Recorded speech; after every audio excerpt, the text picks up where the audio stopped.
ఏమండి, ఒక బెదిరింపు, చిన్న ఫోన్ కాల్ బెదిరింపు వచ్చింది.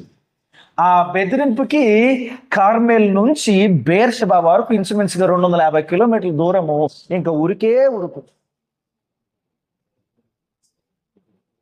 నిన్న విశ్వాసముతో తొణికిసలాడినటువంటి ఈ వ్యక్తి, నిండు విశ్వాసం, ఇన్ఫాక్ట్ అసాధారణ విశ్వాసం.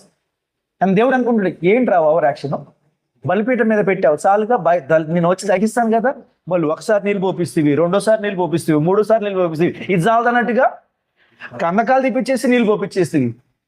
నేను రాకపోతే ఏం చేస్తావు ఇప్పుడు నువ్వు? అంటే దేవుని యొక్క ఇన్నర్ ఫీలింగ్ అనమాట. నువ్వు ఇంత ఓవర్ చేస్తున్నావు కదా, నేను కనుక వచ్చి బలిని దహించకపోతే ఏం చేస్తావు నువ్వు అంటే ఏంటంటే, ఇది దేవుని ఇచ్చదగా సవాలన్నమాట. నీ ఇష్టం అది. అంటే అంత విశ్వాసం ఉంది. Almost you was tempting God. దేవుణ్ణి శోధించినంత పని చేస్తున్నాడు. రైట్?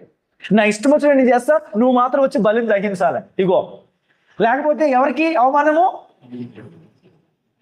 దేవుడు పెద్ద చిక్కే తీసుకొచ్చి పెట్టిండే, ఇరకాటంలో పెట్టేసి. సరే ఏం చేస్తావు? దేవుడు వచ్చి ఆ బలిని దహించాడు. ఎంత గొప్ప కార్యము కళ్ళ ముందు కనిపించింది పిల్లరా. తినొక్కనే కాదు, దేశ ప్రజలందరూ కనిపించింది. కానీ ఒక్క బెదిరింపుకి పారిపోతున్నాడు. What is he suffering from? What is he suffering from? Unbelief. Unbelief. ఆహాబు నుండి కాపాడగలిగిన దేవుడు, అంతమంది బయలు ప్రవక్తల నుండి కాపాడగలిగినటువంటి దేవుడు, వాళ్ళు మొక్కే దేవీ దేవతల నుంచి కాపాడగలిగినటువంటి దేవుడు, ఈ యెజబెలు నుంచి తనను కాపాడలేనటువంటి బలహీనుడు అన్నట్టుగా వెళ్ళి ఏమని ప్రార్థన చేస్తున్నాడు? నాకు బతకడం ఇష్టం లేదు, నేను చచ్చిపోతాను, నన్ను చంపే ప్రభువా అని. He is actually asking god. అంటే ఏంటంటే, నన్ను చంపేస్తే నేను బతకను. కోపం వచ్చింది ఆయనకి. ఏలియా మినహాయింపు ఏం కాదు ప్రియులరా.